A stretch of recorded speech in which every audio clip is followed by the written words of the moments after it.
what they're living and breathing. And that's what we need to do in Yukon. That's our I use this one in lots of the sessions that we teach, because I often hear from Canadians, why can't everything just be equal? We should all be treated as equals. And I say, man, that would be a great stuff. But that's not the reality. The reality is the programs need to be fair. They need to meet the people where they're at. And the reality, thank you. They need to understand that there's a lot of obstacles in front of our First Nation, Métis, and Inuit people. Those obstacles are just a few of the ones that I talked to you about. And if we only make things equal, we're not meeting the people where they're at. And so yes, we do need Native Occupiers. Yes, we do need Yukon First Nation 101. Yes, we do need a special symposium about Indigenous education. Because things need to be equal. Things need to be fair, not equal. And there's a big difference.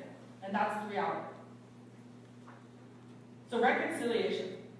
We are at this incredible junction in this country where an amazing group of people traveled around and heard a lot of really difficult things. And produced what I hope is the turning point in our country. The Truth and Reconciliation Report. There's a number of recommendations in there. And they stated about as loudly as they can that everybody in this room has an important role to play in truth and reconciliation, because education institutions have an incredible role to play in it. So I feel, and I hope you do, incredibly honored that we're going to break trail when we talk about reconciliation. Yukon is ready to break trail. So does Northwest Territories. So what does reconciliation look like to me? I'm going to talk a bit about what it looks like now here at the college, and then I'm going to talk about what I hope to see in the next few years. When I talk about reconciliation, I think about students like these students who are sitting in a class where education is relevant to them, where their ideologies and their values are at the exact same level as Western values. Not better than, not higher than, but at the same level. Learning about how to work in a modern day First Nation government. Learning how to do something really hard, which is to incorporate our traditional values, those that Mark talked about, into this Western system of governance that we have. How do you do that? How do you mesh them together? That's what these students are learning. That's reconciliation, right? They feel comfortable in that classroom. They're not being pointed out as the lone First Nation person. How do First Nation people feel about hockey? I don't know. I can tell you how I feel about hockey, but I don't know. These are students who are going to go on and be leaders in their communities. That's reconciliation. Course outlines that have been indigenized. That's reconciliation too. When we create a history of Yukon First Nations course, and alongside the Beringia land theory of how some people came over here scientifically, we put a creation story of how Crow got signed. We have them at the same level, and every student in that class, regardless of whether they're First Nation or not, learns that. That's reconciliation. And Denise touched on that, right? It's not about just for First Nation students. It's about for Canadians learning that. There are some really good values and stories out there for people to learn, as equally important as the ones that we learned already. That's reconciliation. I was making this presentation, I told you on the plane, and my husband was like, "You're going to get a kettle? A picture of a kettle?" I said, "Yes, I am." So what does reconciliation look like in research? I'll tell you something very cool that happened in my community. Research has been working in my community for as long as I can remember, and I was telling the people from church yesterday, we call them the bunny people because they study bunnies and squirrels and all sorts of things. But we never know what they're doing. We just know that they're out there doing stuff. But we had an amazing team at the Yukon Research Center, and they built a partnership with Yukon Energy, and they came out to my community and they said, "What is it that we can do that you're interested in going First Nation, and what can we partner on to start building this relationship together?" My community is incredibly concerned about diesel and being on that type of energy. We have a lot of concerns about how we can make clean energy. It's an Indigenous world value, right? Stewardship of this world. And so our chief of council at the time said, "You can help us do something on clean energy." So we held a community meeting. And I don't know about many of you, but if you walked into an elder's house at my house even, you would see a kettle like this on the stove for tea. And it's always there, it's always warm, there's always water in it. It's really common. So the YRC team comes out and they are holding this community meeting and they show all the elders. They had a special session for the elders. They showed them the power consumption that happens when they heat up this kettle on the stove. And then they showed them the power consumption that happens when you plug this into an outlet and you have the same pot of boiling water. And an incredible thing happened. The next time I go home, everybody's got these kettles. I'm like, whoa, there's some change, right? People are dying to the kettles. You don't just give up a good kettle. So I know that everything's worked. I know that that research team has made a difference in that community, and it's actually spoken to people, because it met them where they were at. It took a topic that was incredibly important to them, and it got a bunch of aunties to buy a new kettle. Right? That's progress. It doesn't end there. The YRC team says, okay, we're not going to hand out a bunch of documents to everybody on our research, because we know they're not going to read them. We call that fire starter. It goes in the box and you can start the fire. So what did they do? They hold a community bingo. That's what they do. People are still talking about the YRC community bingo in Burwash. That is street cred, right? That is important. That's reconciliation research. That is meeting the people where they're at and working with them as partners. And partnership's a big part of reconciliation. This is a very cool process. It's a master land use plan for Yukon College. Never before in my life have I ever heard of a master land use plan. If you go to most of our communities, there's roads that go everywhere, and there's no sense of lots of plans. So I said, okay, we'll participate. I'm not really sure what that looks like.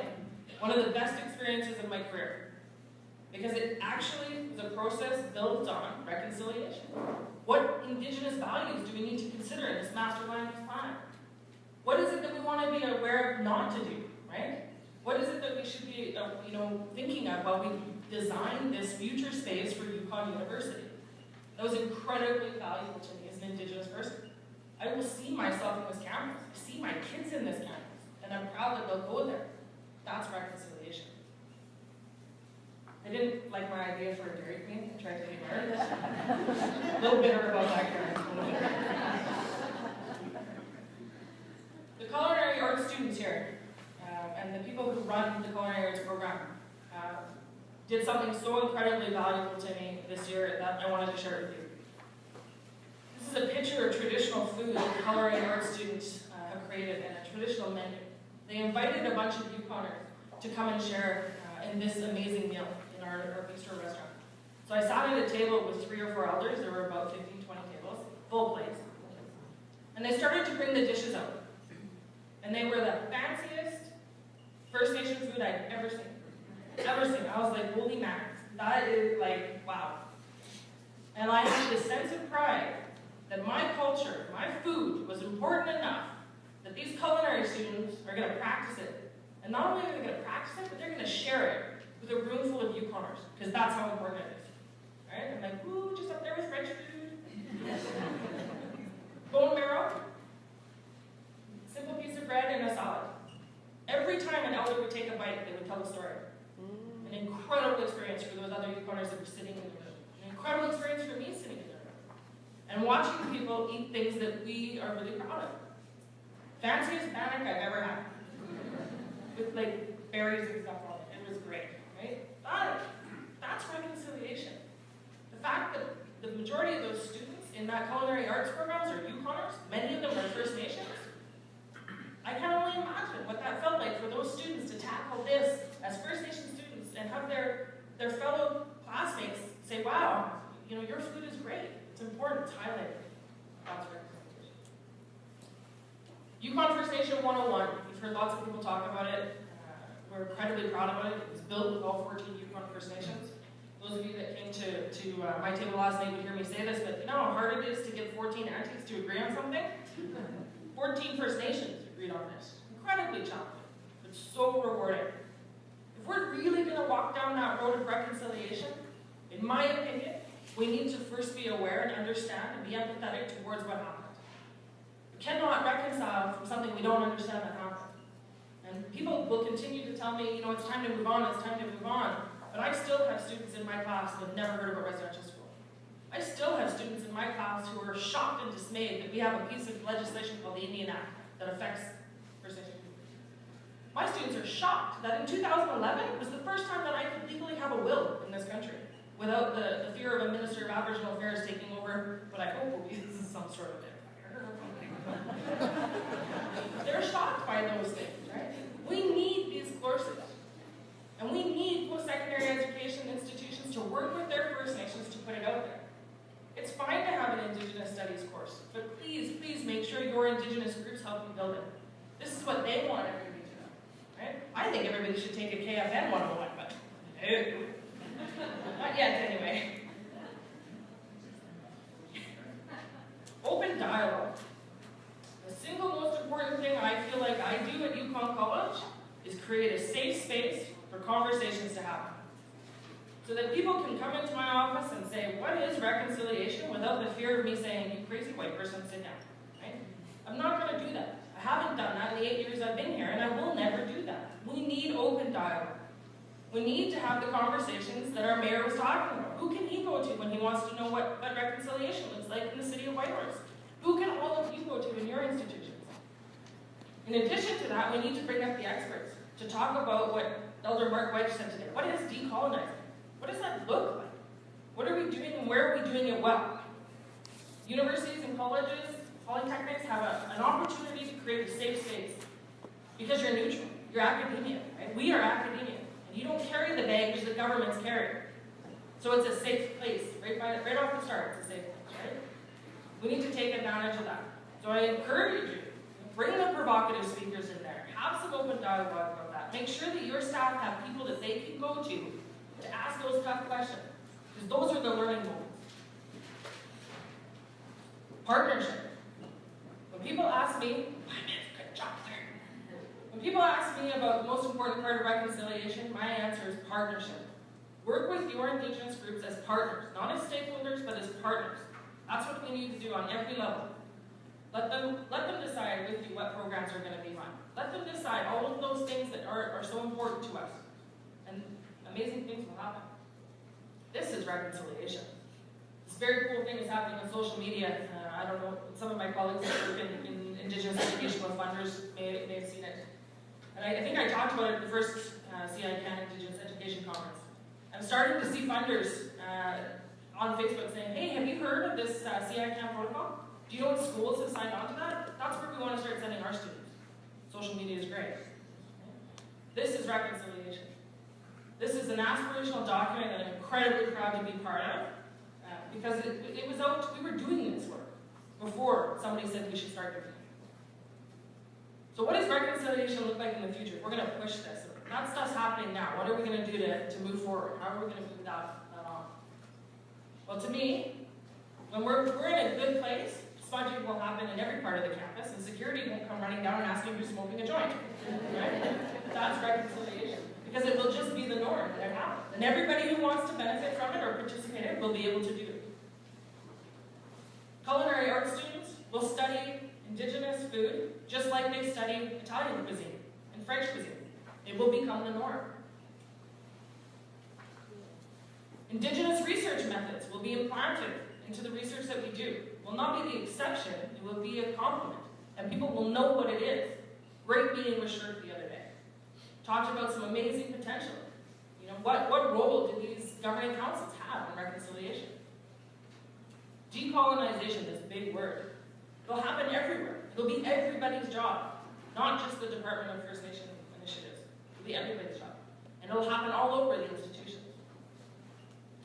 We'll have First Nation staff. Karen, yeah? We'll have First Nation staff in every part of our institutions. They will be the registrars. They will be the clinical psychologists. They will be the president. All of those things will happen. We will have a representative workforce. That's reconciliation. I will not have to stop on the side of a very dangerous highway to take this picture because it's such an anomaly. Right? I mean, it's a nice tradition. Not as nice as mine. It's nice.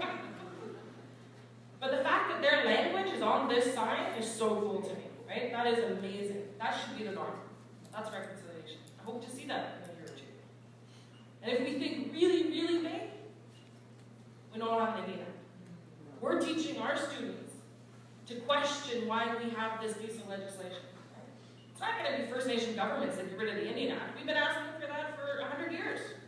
It's going to be every other Canadian that says enough, get rid of it, do away with it. And if we go really, really big, we start implementing the United Declarations, rights of Indigenous people. You have those documents on your table. This, to me, makes us a leader in the world. Right? We are going to do something that actually fundamentally will change the balance of respect on Earth. That's this. Reconciliation in the future, to me, means my 3 children, my nieces and nephews, grow up in a world where they're Yukon, where they don't have status cards, where they're in a class that recognizes them and that they feel comfortable in, right? Where my nieces don't have to worry about being attacked, where they know that they are welcome in Canada. That's